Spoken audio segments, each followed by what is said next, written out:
రెడ్డి గారు ఎందుకంటే ఏ ఒక అఫీషియల్ కేంద్రం కూడా ఇప్పటికే ప్రకటించినట్టుగా కూడా తెలుస్తుంది. ఆల్మోస్ట్ 200 విమానంలో ట్రావెల్ చేస్తున్నటువంటి అందరూ కూడా చనిపోయినట్టుగా ఆల్మోస్ట్ ఒక ప్రకటన వచ్చినట్టుగా మనకి వారిలో బయటికి వచ్చినట్టుగా తెలుస్తుంది. మొత్తం చాలా అంటే చాలా పెద్ద విషాదకరమైన సంఘటన ఇది. అంటే భారతీయ విమానయాన చరిత్రలోనే ఈ స్థాయిలో ఇంత పెద్ద ఇన్సిడెంట్ మేబీ గతంలో లేదేమో అనిపిస్తుంది. బట్ భారత్లో జరిగినటువంటి సంఘటన అయితే ఈ స్థాయిలో కంప్లీట్గా ఇంతమంది ఇంత పెద్ద మొత్తంలో ట్రావెల్ చేస్తూ ప్రమాదానికి గురిపై చనిపోవడం అనేది చాలా జరగలేదని మనం భావించాల్సిన అవసరం ఉంటుంది. అఫ్కోర్స్ మన ఫ్లైట్లు వేరే దేశంలో మేబీ కూలిపోయి చనిపోయిన సందర్భాలు మేబీ ఉండొచ్చు. బట్ ఇక్కడ కూడా మన సంస్థ ఫ్లైట్స్ మేబీ కూలితే కూలించు. బట్ ఇంత పెద్ద మొత్తంలో హ్యూమన్ లాస్ డెత్ టోల్ జరిగిందనేది మాత్రం maybe first time in history అనుకుంటూ మనం భావించాల్సిన అవసరం ఉంటుంది. ఇందులో ఆల్మోస్ట్ 169 మంది ఇండియన్స్ ఉన్నట్టుగా ఒక సమాచారం ఉంది. Credible information. అట్ బ్రిటన్ ఏదైతే అహ్మదాబాద్ నుంచి లండన్ బౌండెడ్ ఫ్లైట్ కాబట్టి ఆబ్వియస్గా ఎక్కువ బ్రిటన్ సంబంధించిన వ్యక్తులు, యూకే సంబంధించిన యునైటెడ్ కింగ్డమ్ సంబంధించిన వ్యక్తులు ఎక్కువ మంది ఉండే అవకాశం ఉంటుంది కాబట్టి ఎక్స్పెక్ట్ చేసినట్టుగానే ఆల్మోస్ట్ ఒక 52 మంది ఇక్కడ కనిపిస్తున్నారు. బట్ మిగతా 169 ఇండియన్స్ మేబీ లండన్ ఒక మేబీ వాణిజ్య సంబంధాలు కావచ్చు, వ్యాపార సంబంధాలు కావచ్చు, లేదంటే తెలిసిన వాడిని కలవడం కోసం, లేదంటే ఇంకేదో కార్యకలాపాల కోసం వెళ్తున్న నేపథ్యంలో ఎయిర్ ఇండియా ఫ్లైట్ కాబట్టి ఆబ్వియస్గా ఎక్కువగా మనవారు ఇక్కడి నుంచి అక్కడికి వెళ్ళేటువంటి పరిస్థితి ఉంటుంది. అనుకున్నట్టుగానే ఆ విధంగానే ఆల్మోస్ట్ ఫ్లైట్లో 169 మంది ఇండియన్స్ ట్రావెల్ చేసినట్టుగా ఇప్పటికే ఒక అధికారికమైన ప్రకటన వచ్చింది. ఇందులో 52 మంది బ్రిటన్ దేశస్తులు ఉన్నట్టుగా అర్థమవుతుంది.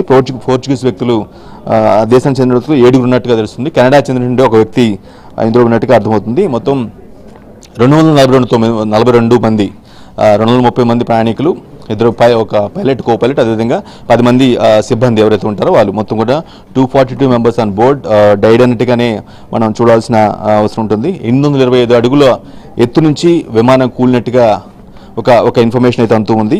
వీరిలో చనిపోయిన వారిలో 217 మంది పెద్దలు, అంటే పెద్దలు ఉన్నారు, 11 మంది పిల్లలు, 2 వెరీ గుడ్ అంటే న్యూ బార్న్ బేబీస్ 2 ఉన్నట్లుగా కూడా మనకి సమాచారం అంతూ ఉంది.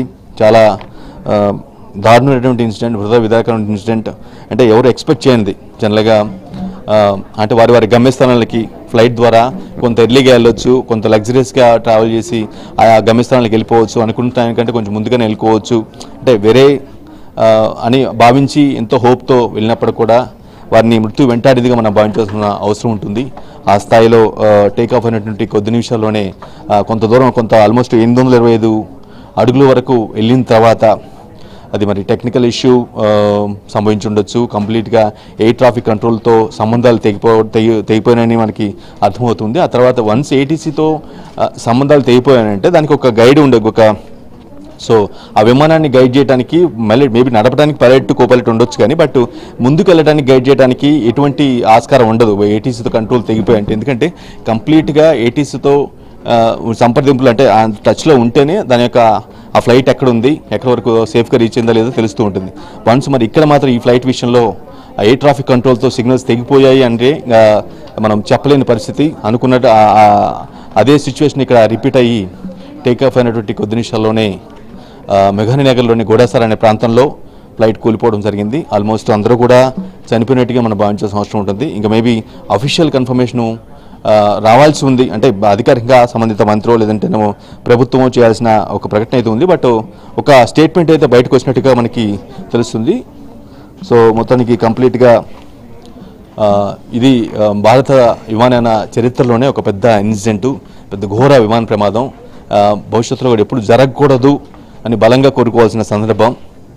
విజయ్ రూపాని, మాజీ సీఎం విజయ్ రూపానితో పాటు ఇంకా లిస్ట్ అవుట్, అంటే కంప్లీట్గా అందులో ఉన్నటువంటి ప్రముఖులు ఎవరెవరు అనే విషయం మనకి లేటర్ కొంత సమయం తీసుకున్న తర్వాత మేబీ తెలిసే అవకాశం కనిపిస్తుంది. ఎందుకంటే మేబీ ఆ లిస్టు బయటకు వచ్చినప్పుడు కూడా కొంతమంది మేబీ తెలిసిన వాళ్ళు ఎంత ప్రముఖులు అనే విషయం మనకి పేర్లు పోలినటువంటి పేర్లు కూడా ఉంటారు. కాబట్టి ఇప్పుడు విజయ్ రూపాని అనేది పేరు మనకి గుజరాత్కి సీఎంగా పనిచేస్తారు కాబట్టి వెంటనే ఫైండ్ అవుట్ చేయగలిగాము. అదొక విఐపి, ఎందుకంటే గుజరాత్ ఒక రాష్ట్రానికి సీఎంగా పనిచేశారు, ఆయన కూడా అందులో ఉన్నారు. సో ప్రమాదంలో ఆయన కూడా చనిపోయినట్టుగా భావించాల్సిన అవసరం ఉంటుంది.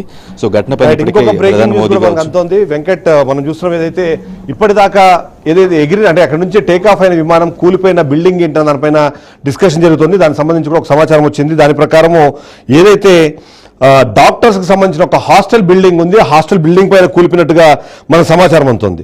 ఇది వచ్చేసి commercial space, independent buildings, 16 acres of agriculture ల్యాండ్లో ఇది ఉంది. అందులో కొన్ని 2 ఫీల్ అంటే దీనికి సంబంధించి సమాచారం అందింది. మొత్తము ఆ డాక్టర్ సంబంధించిన హాస్టల్ ఉంది. హాస్టల్ మీద ఇది కూలిపినట్టుగా మన సమాచారం అందుతుంది. సో దీన్ని బట్టి చూస్తే మాత్రం ఖచ్చితంగా క్లియర్గా అర్థమవుతుంది ఆ విల్లా ఏదైతే డాక్టర్స్ హాస్టల్ బిల్డింగ్ ఉందో దానిపైన ఇప్పుడు మనం చూస్తున్న బిల్డింగ్ అయితే ఉందో ఇది డాక్టర్స్ది సంబంధించిన ఒక హాస్టల్ బిల్డింగ్, దాని మీద కూలిపోయినట్టుగా మనకు సమాచారం ఉంటుంది. అంటే ఓవరాల్గా చూస్తే మాత్రం అక్కడి నుంచి టేక్ ఆఫ్ అయిన కొన్ని నిమిషాల్లోనే ఇది కూలిపోవడంతో వాస్తవానికి దీనివల్ల నష్టం ఎక్కువ జరిగింది. అంతేకాకుండా అట్లీస్ట్ అక్కడ నుంచి అది ఒకవేళ ఎక్కువ టేక్ ఆఫ్ అయ్యి ఏదైనా వాటర్లో ఏదైనా అది అక్కడ ల్యాండ్ అయ్యే ప్రయత్నం చేసినా లేకపోతే అక్కడ కూలిపోయినా సరే ఈ డెత్ రోల్ డిఫరెంట్గా ఉండేది అనిపిస్తుంది. కానీ అదే సందర్భంలో అక్కడ కూలిపోవడం వల్ల అక్కడ ఉన్న ప్రజలు ఎంతమందికి గాయాలయ్యాయి, దాంట్లో ఇంకేమైనా డెత్ రోల్ పెరిగే అవకాశం ఉందన్న దాని మీద కూడా ఇప్పుడు పూర్తి స్థాయిలో సమాచారం రావాల్సిన అవసరం అయితే మనకు కనిపిస్తుంది. ఎస్ వెంకట్. అబ్సల్యూట్లీ. ఎక్కడైతే మనం అందులో ట్రావెల్ చేస్తున్నటువంటి పరిస్థితి, వ్యక్తుల యొక్క ప్రయాణికుల యొక్క పరిస్థితి మనం మాటలకు అందరినీ విషాదంగా భావించాల్సిన అవసరం ఉంటుంది. ఎందుకంటే వన్స్ ఇది టేక్ ఆఫ్ ఏ విమానం టేక్ ఆఫ్ అయినా సరే దాని ప్రభావం మంటల రూపంలో ఫ్యూయల్డ్ ఫిల్డ్ విమానం కాబట్టి అది కాక టేక్ ఆఫ్ నుండి కొద్ది నిమిషాల్లోనే జరిగింది కాబట్టి దాని ఇంపాక్ట్ చాలా సివియర్గా ఉంటుంది. అట్ ది సేమ్ టైం ఎక్కడైతే కూలిపోయిందో అక్కడ కూడా దాని ప్రభావం ఉంటుంది. అది బిల్డింగ్ కావచ్చు, హాస్టల్ కావచ్చు, హాస్పిటల్ కావచ్చు, ఏదైనా కావచ్చు, అక్కడ ఉన్నటువంటి వ్యక్తులు కూడా చాలా ఇంపాక్ట్ జరిగే అవకాశం అయితే షూర్గా ఉంటుంది. సో అదే మనం మీరు ఎక్స్ప్లెయిన్ చేస్తుంది కావచ్చు, లేదంటే స్క్రీన్ మీద కనిపిస్తున్న మన విజువల్స్లో కూడా సేమ్ అదే జరిగిందని మనం భావించాల్సిన అవసరం ఉంటుంది. గత 2.5 దశాబ్దాల కాలంలో ఇలాంటి ఘటనలు ఇంకేమైనా జరిగాయా అన్నది ఒకసారి మనము వెనక్కి వెళ్ళి చూస్తే మరికొన్ని ఘటనలు జరిగినట్టుగా మనకు సమాచారం ఉంది. అందులో చూస్తే మాత్రం 2001 నుంచి 2010లో చూస్తే 2010లో కూడా ఇలాంటిదే ఒకటి జరిగింది. ఎయిర్ ఇండియా ఎక్స్ప్రెస్ అనేది ఒకటి క్రాష్ అయింది. అందులో కూడా దాదాపుగా మ్యాంగ్లూరులో అంటే 2010 మ్యాంగ్లూరు మే 2010 మ్యాంగ్లూరులో జరిగింది. దాదాపుగా 166 మంది ఆ ఫ్లైట్లో ఉంటే దాంట్లో 158 మంది చనిపోయిన సిచ్యువేషన్ గతంలో 2010లో ఒక ఘటన జరిగింది. అంతేకాకుండా 2020 ఆగస్టు 7వ తారీఖున ఏదైతే కేరళలోని కోజికోడ్ ఉందో కోజికోడ్లో 18 మంది చనిపోయిన సిచ్యువేషన్ మనకు కనిపిస్తుంది. అంతేకాకుండా అందులో మొత్తం 190 మంది ఉంటే అది జస్ట్ రన్వే మీద ఎగిరిన కొద్దిసేపటికే క్రాష్ అయిపోవడం, అందులో 18 మంది మాత్రం చనిపోయిన సిచ్యువేషన్ మనకు కనిపిస్తుంది. ఆ తర్వాత గత 4-5 సంవత్సరాలు అయితే ఇలాంటి ఘటనలు ఏమీ జరగలేదు. 2023లో ఒక ఘటన జరిగింది కానీ బట్ అది చాలా చిన్న ఘటనగానే మనం చూడాలి. అంటే ఓవరాల్గా చూస్తే గత 25 సంవత్సరాల్లో మనం అబ్జర్వ్ చేసినప్పుడు పెద్ద స్థాయి ఘటనలు ఎప్పుడు లేవు. ఓన్లీ కేవలము చిన్న ఫ్లైట్స్, అందులో ముఖ్యంగా ఏవైతే ఆర్మీకి సంబంధించిన ఫ్లైట్లు కూలిపోవడం అనేది రెగ్యులర్గా జరుగుతూ వచ్చింది. కానీ బట్ ఇలాంటి కమర్షియల్ ఫ్లైట్స్, అందులోనూ ప్యాసింజర్లను తీసుకెళ్లే ఫ్లైట్స్ ఘటన జరగడం అనేది చాలా తక్కువ. కానీ ఒకప్పుడు అంటే చాలా అంటే ఓల్డ్ డేస్లో మనం చూసినప్పుడు 1996లో మాత్రం ఒకసారి మిడ్ ఎయిర్లోనే ఒక ఫ్లైట్ కూలిపోవడము, ఆ కూలిపోయినప్పుడు 552 మంది చనిపోవడం అనేది అది అతిపెద్ద ఘటనగా మనకు తెలుస్తోంది. అంతేకాకుండా అంతకుముందు కూడా కొన్ని మరొకటి కూడా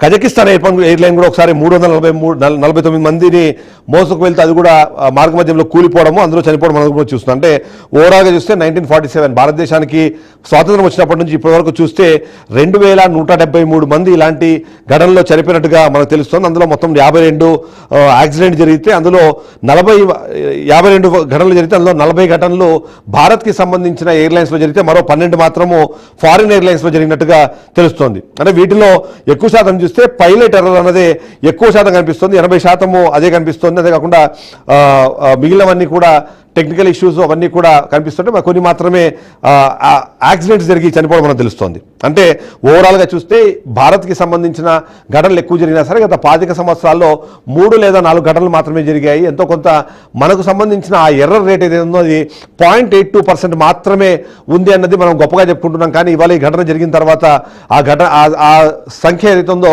ఇంకా తగ్గాల్సిన అవసరం ఉందా అన్న ఒక అనుమానం అయితే చాలా మంది మొదలవుతుంది.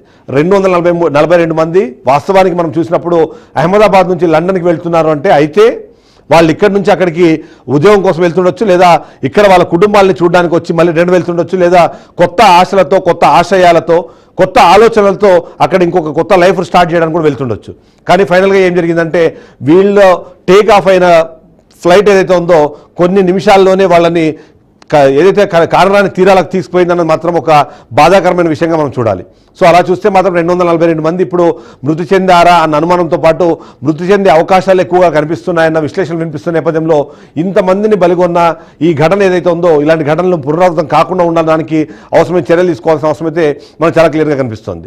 అందులోనూ ముఖ్యంగా అహ్మదాబాద్ నుంచి వెళ్తున్నప్పుడు మనం రెగ్యులర్గా కూడా చూస్తున్నాము, అక్కడి నుంచి బ్రిటన్కి వాళ్ళు వెళ్ళే వాళ్ళ సంఖ్య ఎక్కువగా ఉంటుంది. అంతేకాకుండా ఈ ఇన్సిడెంట్లో కూడా బ్రిటన్కి సంబంధించిన నేషనల్స్ కూడా అదే స్థాయిలో ఉండడం. ఎందుకంటే భారత్ నుంచి వెళ్తున్న వాళ్ళు 169 మంది అయితే సెకండ్ ప్లేస్లో ఉన్న వాళ్ళు బ్రిటన్ నేషనల్స్, అంటే వాళ్ళు కూడా రెగ్యులర్గా ఇక్కడ రావడం కానివ్వండి. అంతేకాకుండా ఫ్రీక్వెంట్ ట్రావెలింగ్, భారత్కి వచ్చేటప్పుడు ఫ్రీక్వెంట్గా వచ్చే వాళ్ళలో ఎక్కువ శాతం మనకు కనిపించే ఫ్లైట్లు అహ్మదాబాద్కు ఉంటాయి, ఢిల్లీకి ఉంటాయి, ముంబైకి ఉంటాయి. అలాగే మనం ఇక్కడ చూసినప్పుడు చెన్నై కానివ్వండి, బెంగళూరు, హైదరాబాద్ లాంటివి ఉంటాయి. కానీ ఎక్కువ శాతం బ్రిటన్ లేదా లండన్ ఇలాంటి వాటికి మాత్రము నార్త్ ఇండియా నుంచి ఎక్కువ ఫ్లైట్స్ ఉన్నాయి. అందులో ముఖ్యంగా చూస్తే మాత్రము అహ్మదాబాద్ నుంచి అంటే గుజరాత్ రాష్ట్రం నుంచి